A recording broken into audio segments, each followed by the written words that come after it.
বিগত দিনে BNP vote পেয়েছে, আগামীতে ভোট পাবেন সেই চিন্তায় আছেন না? কেন মানুষ ভোট দিবে?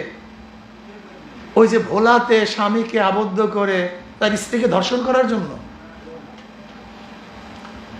কেন ভোট দিবে বিএনপিকে? আমাকে বলুন। ওই যে ইসের মধ্যে আপনার ওই লালমনিরহাট থানায়, পাটগ্রাম থানা, হাতিবান্ধ পাটগ্রাম থানা, এই পাটগ্রাম থানা সমস্ত পুলিশদেরকে মারার জন্য, থানা লুট করার জন্য, থানা ভাঙচুর করার জন্য আপনাদেরকে ভোট দেবে? আপনি বলুন। বিএনপির কথা বললে আপনি বিএনপির বিরুদ্ধে কথা বলেন। আমি তো বিএনপির বিরুদ্ধে কথা বলি নেই। যারা সাংবাদিক আছে, মিডিয়া আছে, তারা কথা বলে, আমরা সেটা শুনায় দিই। আমি তো আর তজিমুদ্দিনে ছিলাম না, মিডিয়া বলছে তজিমুদ্দিন এই ঘটনা ঘটছে। আজকে দেখেন বিএনপি ওই যে কোথায় যান, লাহুজান, আজকে বিএনপি রাহুজানে দুই গ্রুপে মারামারি করে আজকে একজন মারা গেছে। প্রতিদিন হত্যা হচ্ছে, প্রতিদিন। এই পর্যন্ত 150-র উপরে খুন হয়ে গেছে।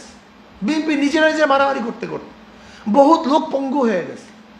এখনো ক্ষমতায় যায় নাই, এখনো ক্ষমতায় যায় নাই। তাতে যদি এই অবস্থা হয়, তাই ক্ষমতায় গেলে অবস্থাটা কি হবে আমাকে বলুন তো?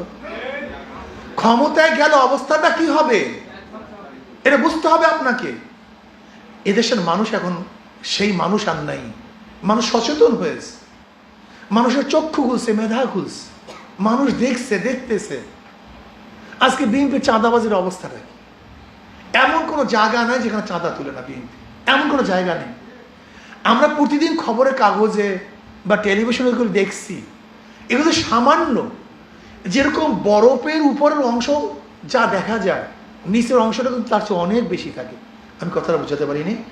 সাগরের মধ্যে বরফ জমে, আমাদের দেশে তো বরফ জমে না, আপনি বুঝবেন না।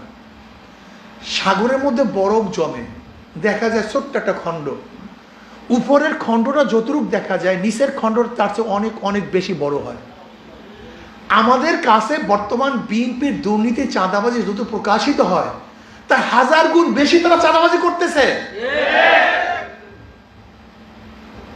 আজকে আমাদেরকে তারা বলে আওয়ামী লীগের দালাল।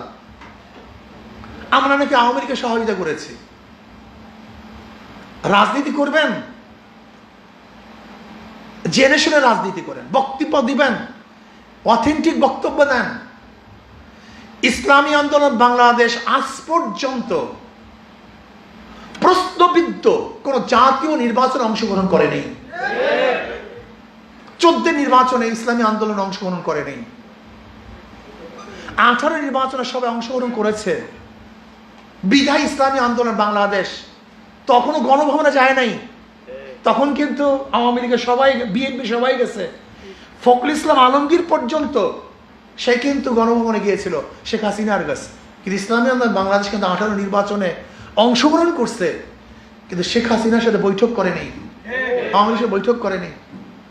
2024 নির্বাচনে ইসলামী আন্দোলন বাংলাদেশ পার্টিসিপেট করে নেই, তারা নির্বাচন অংশগ্রহণ করেনি, যায় নাই। বরং 18 নির্বাচন যেটা সবাই বয়কট করেছে, ফলাফল প্রত্যাখ্যান করছে, বিএনপি কি করছে? সেই অবৈধ সংসদে 2018 থেকে 2022-এর 10ই জানুয়ারি পর্যন্ত